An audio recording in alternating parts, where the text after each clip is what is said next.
মঙ্গল গ্রহে মানুষকে নিয়ে যাওয়ার স্বপ্ন দেখিয়ে হইচই ফেলে দিয়েছিলেন মার্কিন ধনকুবের ইলন মাস্ক। যারা তার কথায় এখনো মেতে আছেন তাদের জন্য ওই প্রযুক্তি বিলিয়নিয়ার এবার নিয়ে এসেছেন নতুন স্বপ্ন। তিনি এবার চাঁদে এমন একটি শহর তৈরির ঘোষণা দিয়েছেন যা নাকি নিজে নিজে বড় হবে। তাহলে কি তার দীর্ঘদিনের লালিত মঙ্গল গ্রহে পৌঁছানোর মেগা প্রজেক্ট কিছুটা পিছিয়ে গেল? গত কয়েক বছরে ইলন মাস্কের প্রতিষ্ঠান স্পেসএক্স লাল গ্রহ মঙ্গলে পৌঁছাতে সক্ষম মহাকাশযান তৈরিতে মন দিয়েছিল। তিনি এর আগে জানিয়েছিলেন 2026 সালের শেষের দিকে মঙ্গল গ্রহে প্রথম মনুষ্যবিহীন স্টারশিপ মিশন চালু হতে পারে। তবে গত 8 ফেব্রুয়ারি নিজের সোশ্যাল মিডিয়া প্ল্যাটফর্ম এক্সে একটি পোস্টে তিনি লেখেন তার কোম্পানি এরই মধ্যে চাঁদে একটি সেলফ গ্রোয়িং শহর তৈরির দিকে মন বসিয়েছে। এক্ষেত্রে তার যুক্তি হলো এই প্রকল্পটি 10 বছরেরও কম সময়ে সম্পন্ন করা সম্ভব, কিন্তু মঙ্গল গ্রহে একই ধরনের বসতি স্থাপন করতে 2 দশকেরও বেশি সময় লাগবে।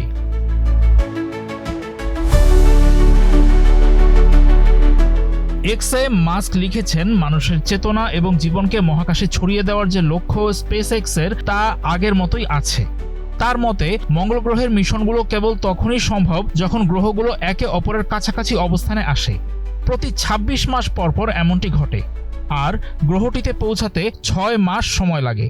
অন্যদিকে চাঁদে প্রতি 10 দিন পরপর যাত্রা শুরু করা সম্ভব এবং পৌঁছাতে সময় লাগে মাত্র 2 দিন। তিনি বলেন, এতে চাঁদে মানব বসতির দ্রুত উন্নয়ন ও বিকাশ ঘটানো সহজ হবে।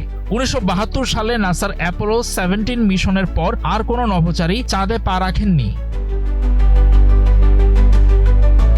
গত সপ্তাহে ওয়াল স্ট্রিট জার্নালের একটি প্রতিবেদনে বলা হয়েছে চাঁদের অভিযানকে অগ্রাধিকার দিচ্ছে স্পেসএক্স। প্রতিষ্ঠানটি 2027 সালের দিকে চাঁদে একটি মনুষ্যবিহীন স্টারশিপ নামানোর লক্ষ্য ঠিক করেছে। নাসার আর্টেমিস প্রকল্পের জন্য এই মহাকাশযানটি তৈরি করা হচ্ছে, যার উদ্দেশ্য এই দশকের শেষের দিকে নভোচারীদেরকে চাঁদে নিয়ে যাওয়া। মাস্ক জানিয়েছেন তার কোম্পানি মঙ্গলে যাওয়ার উচ্চাকাঙ্ক্ষা ত্যাগ করেনি। আগামী 5 থেকে 7 বছরের মধ্যেই নাকি গ্রহটিতে একটি শহর তৈরির কাজ শুরু করার চেষ্টা করবেন তিনি। মানব সভ্যতার ভবিষ্যৎ সুরক্ষিত করার জন্য চাঁদকে তিনি দ্রুত আর সহজ বিকল্প হিসেবে বর্ণনা করেছেন। পৃথিবীতে কোনো বড় ধরনের বিপর্যয় ঘটলে মানবজাতির টিকে থাকা নিশ্চিত করতে মাস্ক বারবার মঙ্গল গ্রহে বসতি স্থাপন করার কথা বলেছেন। এর আগে তিনি এমনও ইঙ্গিত দিয়েছিলেন যে মঙ্গল গ্রহ একসময় যুক্তরাষ্ট্রেরও হতে পারে। এমন ঘোষণা এমন এক সময় এলো যখন বিশ্বের প্রধান শক্তিগুলো চাঁদে স্থায়ী উপস্থিতির উপর জোর দিচ্ছে।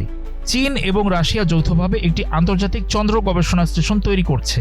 রাশিয়া 2036 সালের মধ্যে সেই ঘাঁটির জন্য একটি পারমাণবিক শক্তিচালিত স্থাপনা তৈরির পরিকল্পনা করছে।